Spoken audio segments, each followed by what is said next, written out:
ඕනම විෂයක් සුපිරියට ඉගෙන ගන්න මේ වීඩියෝ එකෙන් අපි කතා කරමු ක්‍රම 5ක් ගැන. අංක 1. රිවර්ස් ලර්නින් ටෙක්නික් එක. සාමාන්‍යයෙන් ඔයා විභාගයකට එහෙම නැත්නම් පරීක්ෂණයකට පාඩම් කරද්දී ඔයා කරන්නේ ඉස්සලාම පාඩම් ටික කියවනවා. ඊට පස්සේ පැරණි ප්‍රශ්න පත්‍ර අරගෙන එහෙමත් නැත්නම් පාස් පේපර්ස් අරගෙන ඒ පාස් පේපර්ස් වලට උත්තර ලියනවා.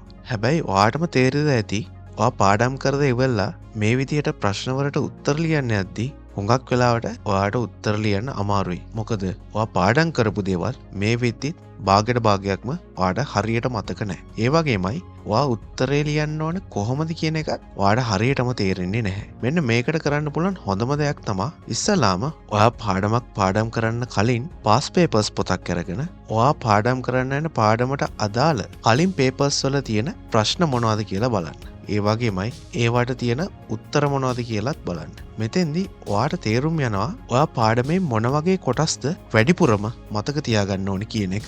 ඔයාටම දකින්න ලැබෙයි හුඟක් ප්‍රශ්න පත්‍රවල එකම ප්‍රශ්නය විවිධාකාර විදියට අහලා තියෙනවා. මේ වගේ ප්‍රශ්න වලට උත්තර දෙන්න අනිවාර්යයෙන්ම ඔයා ඒ අවශ්‍ය කොටස බලා ගන්න උනන්දු වෙනවා. මේ ක්‍රමය නිසා ඔයාට අත්‍යවශ්‍යම කොටස් හොඳින් මතක තියාගන්න පුළුවන් වෙනවා. අංක 2. ඔයා ඉගෙන ගන්න විෂයන් වල ජීවත් වෙන්න.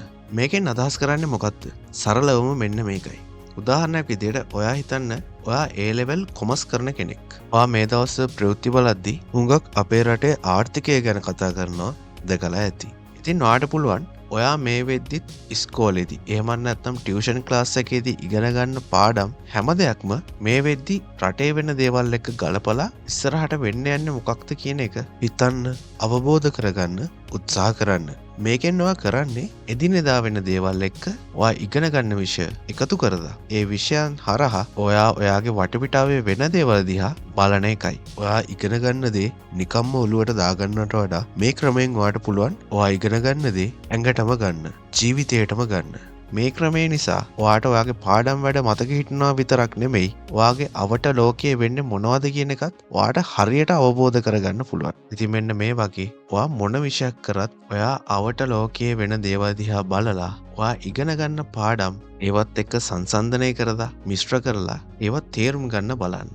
ඉතින් මේක A level කරන ශිෂ්‍යයෙක්ට විතරක් නෙවෙයි කැම්පස් යන ශිෂ්‍යයෙක්ට උනත් තාමත් යම්කිසි දෙයක් වෙනුවෙන් ඉගෙන ගන්න ඕනම පුද්ගලයෙක්ට මේ ක්‍රමය පාවිච්චි කරන්න පුළුවන්. අංක 3 Google Calendar එක පාවිච්චි කරන්න. ඔයාගේ ෆෝන් එකේ Google Calendar එක තියෙනව නේද? ඔයා දන්නවද? ඔයා අද දවසේ ප්ලෑන් කරලා තියෙන ඕනම දෙයක් ෂෙඩියුල් කරන්න මේ Google Calendar එක ඔයාට උදව් කරනවා. ඉතින් මෙන්න මේක පාවිච්චි කරලා ඔයාට පුළුවන් ඔයාගේ දවසේ එක එක වෙලාවන් වලට ඔයා අද ඉගෙන ගත්ත පාඩමේ ප්‍රශ්න ෂෙඩියුල් කරන්න. උදාහරණයක් විදිහට මෙහෙම හිතන්න. ඔයා අද 7 වෙනකම් පාඩම් කරනවා. ඒ 7 වෙනකම් පාඩම් කරද්දී ඔයා ඔයාගේ ලැප්ටොප් එක හරි ඩෙස්ක්ටොප් එක හරි පාවිච්චි කරනවා නම් එහෙම නැත්නම් මොබයිල් ෆෝන් එක ළඟ තියෙනවා නම් ඔයා Google Calendar එක ඕපන් කරගන්න. ඊට පස්සේ ඔයා කරන්න ඕන 8:30ට ප්‍රශ්නයක් ෂෙඩියුල් කරන්න. ඊට පස්සේ ආපහු 9ට ප්‍රශ්නයක් ෂෙඩියුල් කරන්න.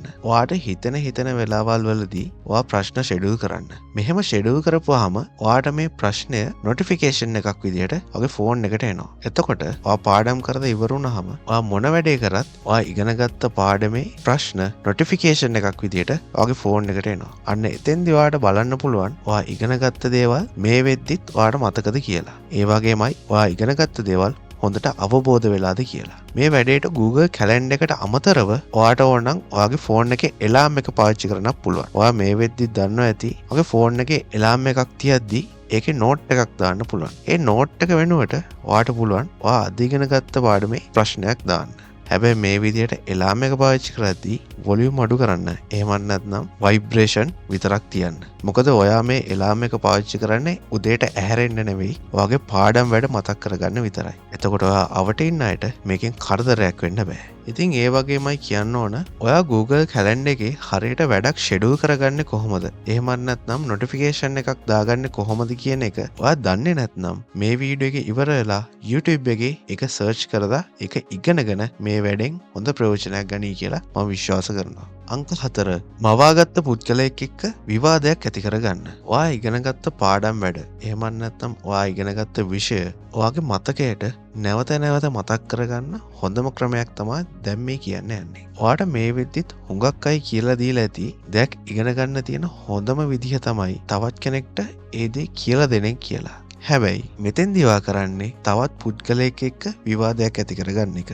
හැබැයි මේකට ඇත්තටම යම්කිසි පුද්ගලයෙක් ඉන්න ඕනේ නැහැ. මෙතෙන්දී ඔයා කරන්න ඕන ඔයා හිතින්ම වගන්න යම්කිසි පුද්ගලයෙක්ව. ඒ පුද්ගලයා ඔයාගේ තරහකාරයෙක් වුණත් අවුලක් නැහැ. ඔයා හිතින්ම වගන්න ඒ පුද්ගලයාත් එක්ක ඔයා අද ඉගෙනගත්ත පාඩම ගැන ලොකු විවාදයක් යනවා. ඒ පුද්ගලයා ඔයාට වැරදි කාරණා කියද්දී ඒ පුද්ගලයාට ඔයා හරි කාරණා පැහැදිලි කරන්න උත්සාහ කරනවා. ඒ වගේමයි තවත් කාරණාවල් වලින් ඔයා එක ඔප්පු කරන්නත් හදනවා. ඉතින් මේ ක්‍රමයට ඔයාගේ මතකය ආවර්ජනය කරන වාරයක් පාසා ඔයාගේ මතකය තව තවත් ටියුන් වෙනවා, දියුණු වෙනවා. අංක 5 බෑග්ග්‍රවුන්ඩ් මියුසික් පාවිච්චි කරන්න. ඔයා YouTube එකේ ස්ටඩි මියුසික් කියලා සර්ච් කරොත් ඔයාට ඕන තරම් පාඩම් කරන වෙලාවට අහන්න හොඳ මියුසික් YouTube එකේ හොයාගන්න පුළුවන්. ඔයා පාඩම් කරද්දි මේ වගේ ස්ටඩි මියුසික් එකක් දාලා පාඩම් කරන්න. ඊට පස්සේ ඔයා පාඩම් කරලා ඉවරුනහම ඒ පාඩම නැවත මතක් කරගන්න. ඔයා පාඩම් කරලා ඉවරුනාට පස්සේ ඒ මියුසික් එකම ප්ලේ කරන්න. ඔයාට නැවතත් ඒ පාඩම හරියට මතක් කරගන්න. මෙතෙන්දි වෙන්නේ ඔයා පාඩම් කරන්න හැඟීමක් එක්ක. ඒ වගේමයි මේ මියුසික් එකත් එක්ක ඔයා පාඩම් කරන එක හුඟක් විඳිනවා. ඔයා දැකලා ඇති ඔයා සාමාන්‍යයෙන් චිත්‍රපටයක් බැලුවොත් ඔයාට ඒ චිත්‍රපටියේ තියෙන හැඟීම ලබා දෙන්න මියුසික් කියන දේ හුඟක් බලපානවා. මෙන්න මේ වගේ ඔයාගේ ඒ මියුසික් එකත් එක්ක මුසු වෙලා ඔයා පාඩම් කරද්දී ඒ මියුසික් එක හුඟක් උදව් වෙනවා ඒ ඉගෙනගත්ත දේ හරියට මතක් කරගන්න. හැබැයි සමහරු ඉන්නවා බොහොම නිශ්ශබ්ද පරිසරයක පාඩම් කරද්දී තමා ඒගොල්ලන්ට හොඳට පාඩම් මතක හිටින්නේ. ඉතින් ඒ වගේ පුද්ගලයන් මේක කරලා බලන්න. හැබැයි හරි ගියේ නැත්නම් මේක අතහැරලා දාන්නත් පුළුවන්. හැබැයි මේක විෂයක් ඉගෙන ගන්න හොඳම ක්‍රමයක් විදියට අනිවාර්යයෙන්ම කියන්න පුළුවන්. ඉතින් මේ වීඩියෝ එකෙන් යන්න කලින් තව බෝනස් ටිප් එකකුත් දෙනවා. වොයිස් නෝට්ස් පාවිච්චි කරන්න. ඔයාගේ ෆෝන් එක අරගෙන ඔයාගේ ෆෝන් එකේ ඔයාගේ වොයිස් රෙකෝඩ් එකක් තියෙනවා නම් එහෙම නැත්නම් ඔයාට පුළුවන් වොයිස් රෙකෝඩ් එකක් ඩවුන්ලෝඩ් කරගෙන ඔයා පාඩම් කරන විෂයන් වල ෂෝට් නෝට්ස් වෙනුවට වොයිස් නෝට්ස් දාගන්න.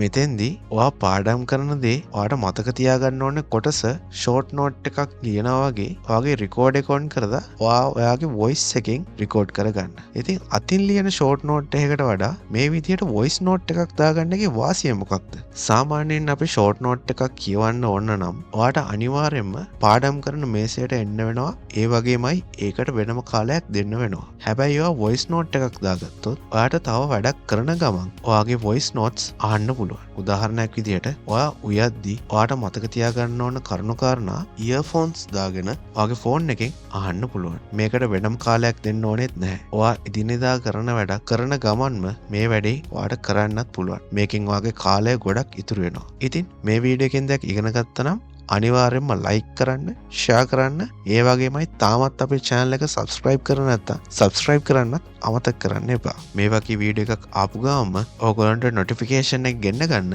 bell button එක click කරලා all දාගන්නත් අමතක කරන්න එපා. එහෙනම් අදට අපි සමු ගන්නවා. ඔයාලට සුබ දවසක්.